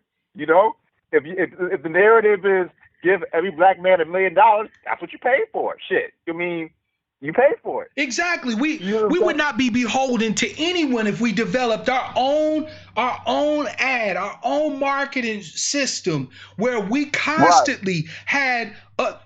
So Engaging Black said facts. Other groups do it. Great work. Thank you for that, Engaging Black. I'll give you an example of what I'm talking about, fam. We make fun of LGBTQIA people, right? And so on and so forth. But you want to know how their whole dynamic kind of got normalized? It started off with stuff like showing atrocities, like that guy who got beaten tied to a fence post, right? In North Dakota. Right? Oh, I forget his name, right? And they started talking, they just would show these ads of them being damaged and so on and so forth, right? Okay, so then they started talking about these are your friends, your neighbors, they're people too, right? So they started putting out ads just talking about their humanity. They didn't sit here and say, well, we're people too. They started putting out ads and just let them run. Thank you, Matthew Shepard. Right. So then when people started saying, well, yeah, I work with a gay guy, and this, that, and the third. Right. Then they started highlighting specific areas where LGBT people were being affected. Right. And they would put those in ads. Meanwhile, they also had politicians who were advocating on Capitol Hill. They also had advocacy groups. So we can still do marching. We can still do protests. We can still do other things too, right? And this too. And ultimately, they got to a point, they said, look, we just want families, intact families and everything like American citizens. So then they were able over time to move the needle towards their advocacy, towards people normalizing who they are, whether you agree with them or not, right? And what's crazy is, they were saying only 3% of the population is gay, but you would never know about the influence that they have. Boom! How you can't even call somebody the F word without getting your whole channel shut down, getting sued, and in some places getting arrested and tried and fined. But how many people could drop an M-bomb and nothing happens to them? Right, yeah, you're absolutely right. It's because they don't even have the numbers. Like, they don't even have those type of numbers that you would think that equates to the influence that they have. They don't really have these. But they do, fam. Numbers. But they do, because they use a force multiplier. They use political action committees. They use funding to enhance their numbers. How is it that we can see here? Now, this is, again, not a one-to-one correlation between other identity groups and us. I know about our specific issues, our unique accrued disadvantage, and the whole 9 yards, right? I know that data frontwards and backwards, okay? So this is not a one-to-one correlation. But how can we see other ethnic groups who are much, much smaller than we are, right? Much, much smaller. As a matter of fact, Latinos barely in this country control barely the amount of resources we do every year, right? A lot of people don't know that. Right. They're a little bit above us, but not by much. They're not balling out of control. They maybe control maybe 3-4% of the nation's wealth, right? But they got the Hispanic caucus on everything that affects Hispanics. They got La Raza on everything that affects Hispanics. They got political action committees and advocacy groups that they fund that give them power much more substantially than their numbers. And they actually outnumber us at this point at about 16% of the population. So with the limited resources that they have, but they have greater numbers than us, and they're willing to contribute bread towards their political advocacy, where do you think they'll be sitting in 20 years compared to us with similar numbers, right? But not putting any bread before our political advocacy. No, you're right. No, you're absolutely right. But like you said, the force multiplier. It's a force multiplier. Not every Hispanic person is rich. I would argue that there's very few Hispanic billionaires in America. We got quite a few Hispanic billionaires in America. I mean, black billionaires. Not a lot, but we have some. But enough, right? So for us to pretend that we have nothing. See, this is the thing if it's just a little bit, if we can only contribute maybe $1 per person towards political advocacy or $5, I get that, right? But for people to go around telling people that we absolutely have no bread, nothing. Yeah, I don't agree with that. We're so disadvantaged that we have nothing that we can contribute to a political advocacy. That's disingenuous, fam. And I wanted to also talk about what Yvette and Tone also do, and when they say we have nothing, black folks have enough income, and you can create wealth by aggregating income, and by using the political machine to create wealth. So it's not always just saying we don't have wealth, which is true, but it's like a misnomer. It's like a sleight of hand. You see what I'm saying? So they'll say they're not, fam. They're not wrong. ADOS is not wrong. All of the data they presented makes clear that we have a huge amount of accrued disadvantage, that we share a legacy of being outcast and bottom cast. You're perfectly right on that, right? But here's the problem. But when you say wealth, though, you misconstrue wealth.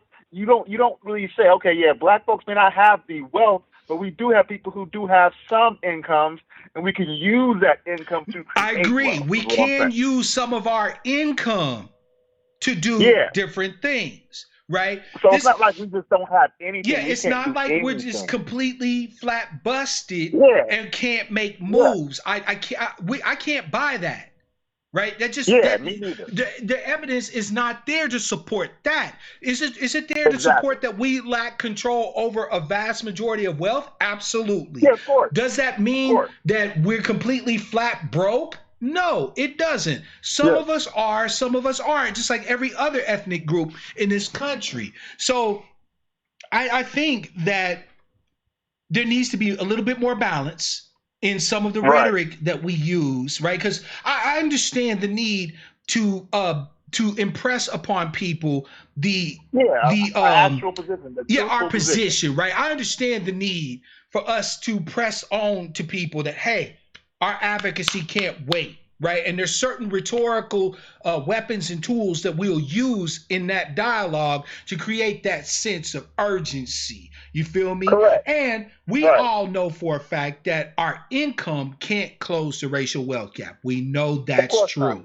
right? Now, that having said all of that, we know we need politics, but we have to be able to put up politics. We have to put up something on politics, right? We don't need individuals like Monty saying in chat, I don't have $285 by myself, right?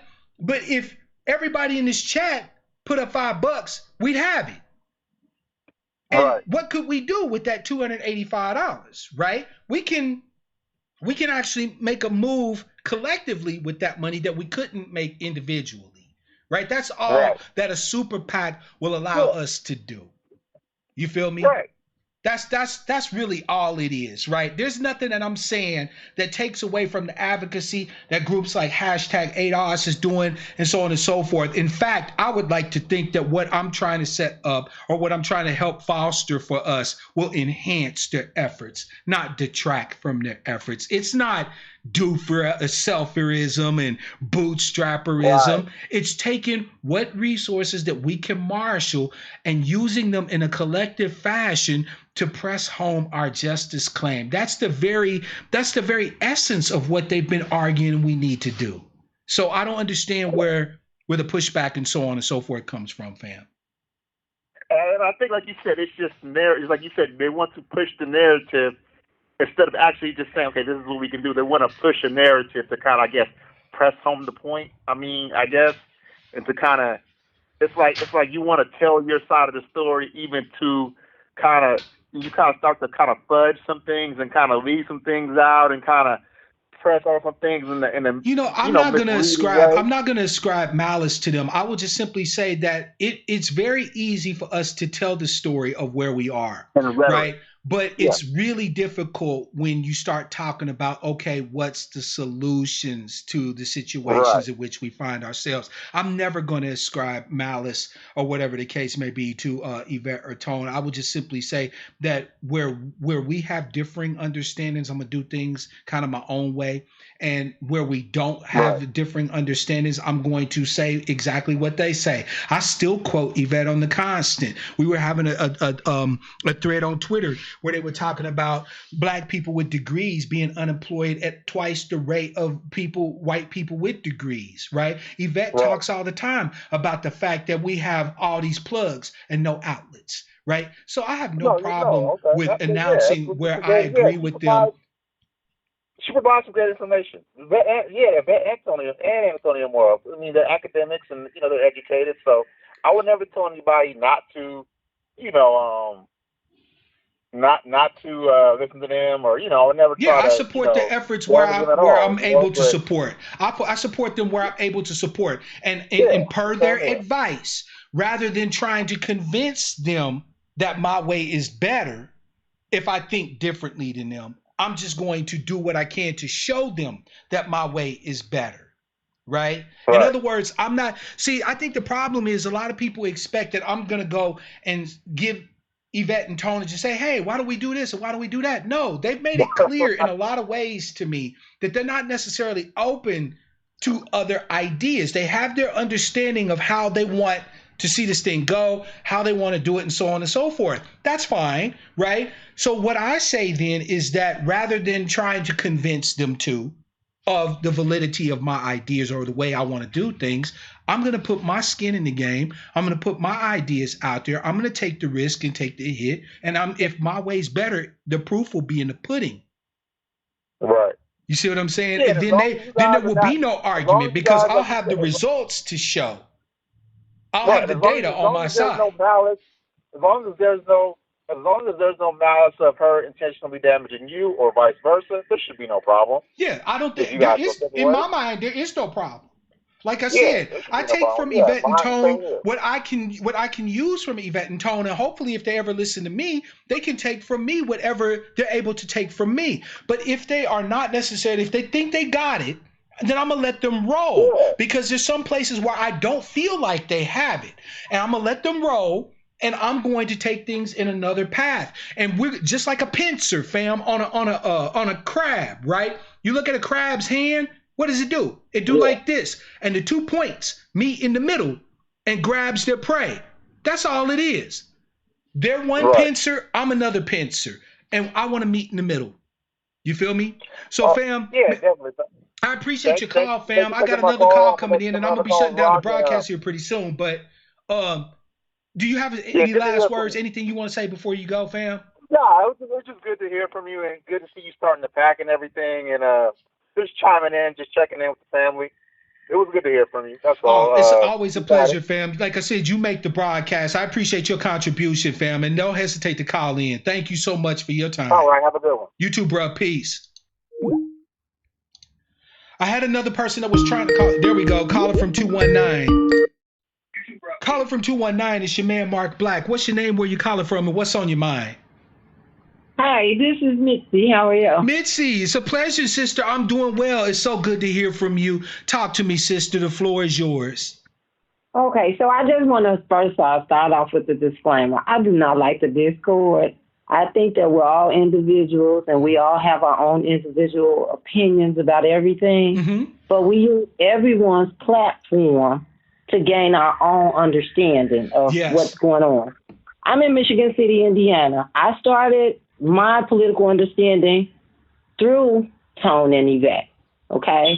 Because I really didn't do anything but vote. I didn't do the research on the candidates. Mm-hmm. When I became of age and started voting, I don't know if that's your story, but most of our stories is we voted for whoever our parents told us to vote for. That We wasn't grew my up story, here, but I get where you're coming well, from. well, we were told to just punch Democrats. Yep. We never cared about voting or anything like that. But, you know, there are times when I don't totally agree with Yvette and Antonio. Mm-hmm. And I think that's healthy because then you're understanding to form your own opinion Yes. about a lot of ways of doing things. Now, when we come to the income factor, I disagree with the last caller. You cannot build anything off income. We don't have, you know, the income in a sense to build wealth. Agreed. When you are someone who is making 50, 60, 70, 80,000 dollars a year, it means nothing when you're the only person in your family who either has a job or is bringing in that kind of money. And most of that money goes to taxes. It's Yep. eaten up by taxes anyway. Mm-hmm. Now, when you factor Black life into it, where, you know, recently, in a short moment of time, my brother was murdered, no Damn, insurance Mitzi, I'm policy. sorry, sister. My My, heart you goes out know, to you and your family, thank you. man. Thank you. Mother passed away, father passed away. You know, my mother's sister, I mean, just like on and on and on. And when you factor into the fact that these people, you know, didn't have insurance policies, all this stuff gets paid out of pocket. Everybody has to put in money and things like that. On top of that, you know, you have health care, you're raising children, you're helping with the grandkids. This is just Black life. Yeah, facts. It's Black So, life for a lot of us, all too many of us. I agree 100%. so I didn't get the total when I got the alert, because sometimes YouTube plays games about Yep. the alert. So I didn't get your beginning opening of the pack, and I'm going to review it later on after it goes back up. But I just want to say that I support your show, and I totally get that people can agree to disagree. But I don't think people should come in and use that as a way of being divisive against everyone else, because we use these platforms. I came across your platform through Yvette. Yep. So, you know, this is how we connect with one another. I And agree. whereas we may not get it from her, we have you as the backup in support of her, because, you know, we all can't always agree. Hey, But I just want to say, that is I'm sorry, go facts. ahead. That is facts. If you notice, sister, look, I've made it clear that I have differences with them, but I will never once disrespect them. They have brought so many people to a good place. It would be foolish of me to disrespect them in any way, shape, or fashion. I can acknowledge where they've done a great work and where they continue to do a great work when they do it, right? So you will never hear me bad mouthing them and this, that, and the third. As a matter of fact, my position as the angry black sheep is simply this, Sister Mitzi, and I hope you appreciate this, is that rather than me trying to convince Yvette and Tone, which again, they have come to their understanding through their own way, they don't really indicate to people that they are necessarily open to changing anything. Now, I have my own personal issues with that, but that's neither here nor there. That's just them, okay? But rather than me trying to convince them my way is better, right? Or that I think I've got a different path to walk, I'm just simply going to walk that different path. Right. And if my way is better, it will be supported in the information that comes out in the wash. In other words, if we're able to get this pack doing what I would like to see, you know, the vision that I have and that I would like to see doing, there will be nobody that can dispute the efficacy of the effort that I made, right? Not them or anyone else, right? So I'm not wasting time fighting with them or arguing with them or their supporters, right? Not at all. I just want to make it clear that there are other methods, other means. Sister, when I told you earlier that there is a way that you can contribute, now that I have you on the line, I want you to hear me directly. Sister, with a super PAC, people like yourself can actually be remunerated for the one thing that's the most valuable thing you're expending in this battle for our justice claim, and that is your time. Right? You deserve to not have to be struggling so much. And if we can do this as a collective and be able to help brothers and sisters like yourself while you fight, right? While you put in the work, while you put the boots on the ground, while you struggle with everyday Black life, then that to me alone makes it worth it. You know what I mean? Oh, yeah. And at this point in life, I just don't believe in throwing out the baby with the bathwater. I think we can take something from everyone's platform. We can take, and I have my days where I may not want to agree, and it may be just something going on with me. But we got to, wherever we get it, and we have to have these platforms built, and we all have to be on the same accord in the sense that we're all going towards the same goal. And I guess that's what I consider the code to be. It doesn't mean that just, we've all had situations where we were all going to a certain destination and we all traveled different routes and we met up in the same place where we're supposed to meet. So, if we can't go, if some of us can't make it Yvette's way and some of us can't ride with Tone, and the rest, some of us can't ride with you. We got platforms going up everywhere, and I support we have a young man, I think it's ADOS at Large. He's another YouTuber, and he's a young man. Mm-hmm. And you have to realize that he's bringing in young people. So when he's watching you, because he does follow, I've seen some of his stuff, who he follows, and he follows you, and he follows Yvette, and he follows Tone, and a couple other people. You have to understand what you're putting out there. You know what, Sister Mitzi, did you say ADOS at Large? I think it's something to that. It's a young man. I think he looks like he's in his early 20s. He has a small base right now, but he's building. Let me see if I can find him on YouTube, because I will shout the brother out and give him some shine, such as I can with my little platform, right? I wish I knew it right off, but I stumbled across him because, they follow what we're doing in our browsing and who we watch, and they give us recommendations. And I followed him through that, but I don't want to take any more time up because I know someone else will be. No, sister, you know what? You are welcome. Thank you. I wanted to thank you so much, and I appreciate your platform. Oh no, hey, the pleasure and the honor is mine, sister. I wanted to give you a place of hope. There will be a place for you to contribute, even if money's tight. You don't have to necessarily have bread, right? You don't necessarily have to be on the top of the food chain to get in on this thing that we're trying to do with this PAC. As a matter of fact, we're gonna need you. We're gonna need everybody, whether you got bread or not. So I just wanted to give you that spot of optimism to know that you have a place in this thing just like anybody else do. Well, I thank you so much. Hey, I appreciate you, sister. Thank you. And you stay encouraged, and thank you so much. We'll keep watching. I will, sister. Hey, make sure you hear Saturday. Saturday's my birthday broadcast, and it's an open forum. We talk about whatever anybody wants to talk about. Okay, Capricorn, I was on the 4th. Well, Aquarius, I'm 4 hours past the cusp. I'm so sorry. We're flipping over. Okay. Well, happy birthday to you anyway. I'll be here. Thank you, sister. I love you. Thank you. I appreciate you. I love you more. Bye-bye. Bye. Fam, see, this is the thing. Anybody who in this era of transformation, right? Because Yvette really grabbed me by my guts when she talked about transformational moment, right? If you notice, I don't even like to use the term movement. This is not a movement, fam.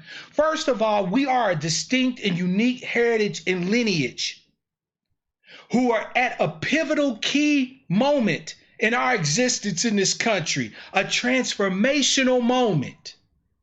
Right? At this transformational moment, fam, we need to be thinking that all things are possible. For too long, we've backburnered all our issues for the environment, for immigrants, for this, for that. You feel me? No more. No more do we do that. In this transformational moment, fam, all things are possible. All things are possible for those of us who claim the name. We are not lost. This is our homeland. Our ancestors' bones are buried here, and this country owes us a debt, and we aims to collect. And if they not trying to pay us, then we aims to misbehave. We are the angry black sheep, and we will have our due. Make no mistake about it. In this transformational moment, fam, of this realization of us picking up the greatest weapon that we've ever had available, the weapon of our lineage, all things are possible. And don't let anybody tell you different. This isn't hope talk. This isn't blind optimism. This isn't paradoxical ebullience. This is what happens. This is the mindset of a people that understand that we live in a transformational moment. So, fam, with that, I want to thank all of you who contribute via Super Chat, Brother Morpheus, Big Poke, right? For those of you who contribute via Cash App and PayPal, let me know if you want me to shout you out by your government name, or if you just want me to acknowledge you, because I'm acknowledging all of you right now. Thank you so much for your contributions via those two vehicles. Let me know if you want me to issue you a special shout out, right? And I will do that. This isn't about me. Contrary to what some might think, I don't have no ego invested in this. I'm not trying to be the leader of nothing. I don't even want to lead the pack, fam. I just want to do the work. And I want to help us do the work by any friggin' means we can find. Like I said, I'm a runaway slave. I'm a descendant of a runaway slave, and I aims to misbehave. We got work to do. We got to direct our outrage, our anger, like rocket fuel, and point it directly where it belongs, at the United States government. Say, cut the check. So if you down with that, I'm down with you. I don't care what you call yourself. I don't care who you watch. I don't care who you listen to. Let's get together, do our political work together, do blackness with me, because we got work to do. So, fam, with that said, again, thanks to all of you, all my angry black sheep. I love y'all. If I didn't shout you out, trust me, I wanted to. My brother Double Cease, I see him. Sister Tiffany, I see you. Let me see if I missed somebody here. Sister Jacqueline, Hood Heroes, I see you, fam. Eric Donaldson, I see you as well. Happy Hump Day to you. Token Black, I see you as well. Stakes is high. Shout out to you, fam. I missed a whole bunch of people, and I really apologize, because I love shouting y'all out. Y'all make this thing great. I ain't shit. Without y'all, I'm nothing. You feel me? I'm nothing without y'all. So, fam, have a great night. Happy Hump Day. We're almost to the end of the week, right? Be here Saturday. We're going to celebrate. We're going to have good times. It's an open floor. I can't do an open bar. I'm a recovering alcoholic, so I don't drink. But we can have an open floor. We're going to have the phone open from moment say go. And I'm gonna talk a little bit, and y'all talk a little bit, and we gonna talk, and we gonna have fun, and we gonna look back over the last year. We gonna reflect on what the future holds, and we gonna do the damn thing to celebrate my 47. And for those of you who about to call me old, I'm not getting older, I'm getting better, damn it. So fam, I love you. Until Saturday, be here or be square. I want to wish you all love, peace, prosperity, and power, real power to our people.